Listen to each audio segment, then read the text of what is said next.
Hi, I'm Dana. Welcome to Made Every Day. I'm gonna help you make cool things using everyday items. And today we're making these really fun yarn globes. You can hang them as decorative balls from the ceiling, or you can turn them into lamps. Let's get started.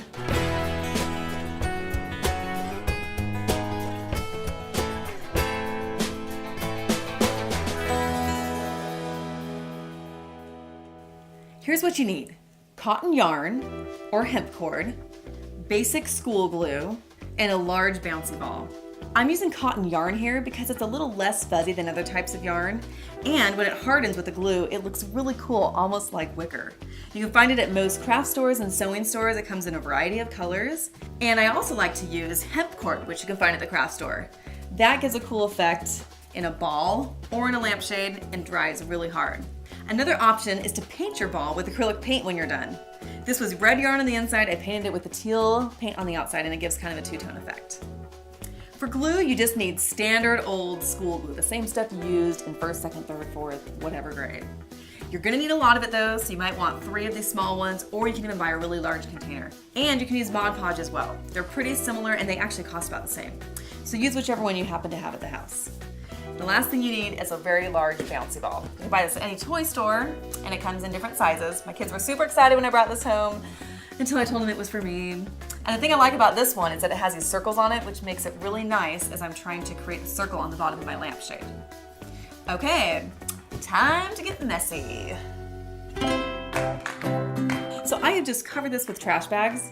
I have some towels on the ground. I have an extra towel right here just to grab all those little things that are dripping off the end. You want to protect yourself as well, so I have an extra trash bag. I'm going to go old school trash bag poncho style. Just going to cut off some holes for my arms. There we go. Okay, pull it right over you. You've never seen me look so cute before. Now, if you're making a large lamp, we want to make a few markings on your bouncy ball before we start wrapping it. The first one is that you want to leave a large opening at the bottom. This is where I'm going to insert a light bulb. And you also want to leave a little opening on the top here, and that's where the cord's going to come out. So on your ball, mine happens to have circles on it, which is great. I can just remember that this bottom is my opening for the light bulb. Then on the other side, I want to draw a small circle in the top with a Sharpie marker. Doesn't have to be totally precise, but just try to make it right in the middle. Just like that. Now as I put my yarn around, I want to try to get around that little hole there.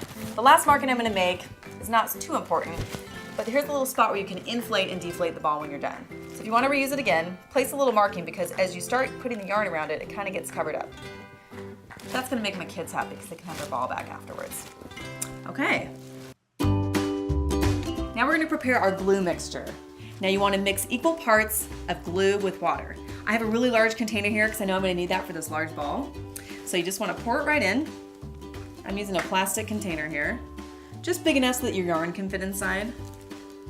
Now if you were doing this at a sink, kind of a nice way to do it is to then fill this same container back up with water, shake it around to get the excess glue out of it, and then pour it back in. Okay, that's pretty good. And if we run out of this, we can still mix more as we go along in the process. Pour your water in. Now you don't want this to be too thick and you don't want it to be too watery. How's that for a really precise description? It's just somewhere in between there. Okay, there we go. See how that looks? Let's put our yarn in there. Pull a little bit of the yarn off and then just stick that entire thing right down into the mixture.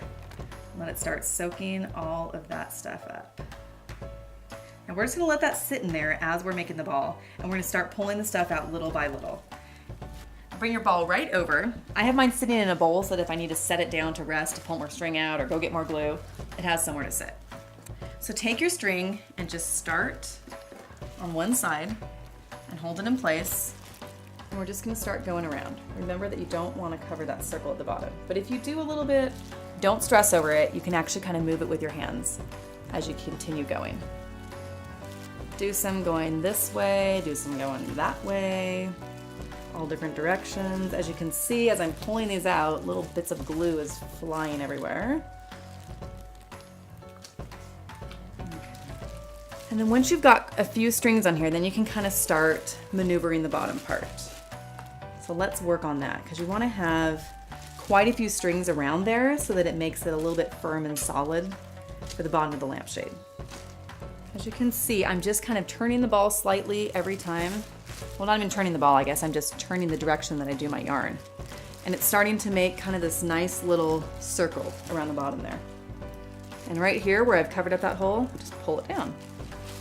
It's pretty easy to manipulate the yarn because it's really wet. Just keep going around and around until you feel like it's covered enough. This might take a while.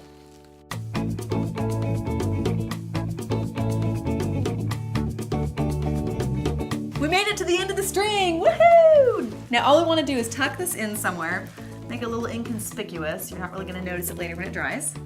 And then on the top of the ball, if any of your strings got covered around that little hole that we drew, just kind of spread them apart with your fingers, like that. And the final thing I'm going to do is just give it a little bit more juice. So I'm going to take some of my remaining stuff here. This is going to make it nice and solid. Just like that. Now, it looks a little lighter than the yarn originally was. That's actually going to turn back to its original color when it dries. So don't worry about that. Now you want to get a clean work surface, put down a new trash bag, and get a smaller bowl so that we can set it right on top so that none of the yarn is actually touching the bowl. And then you want to let this dry for 2 whole days. It's going to need that long to harden up. And then we're going to deflate the ball, and you're going to see how cool it really looks. Okay.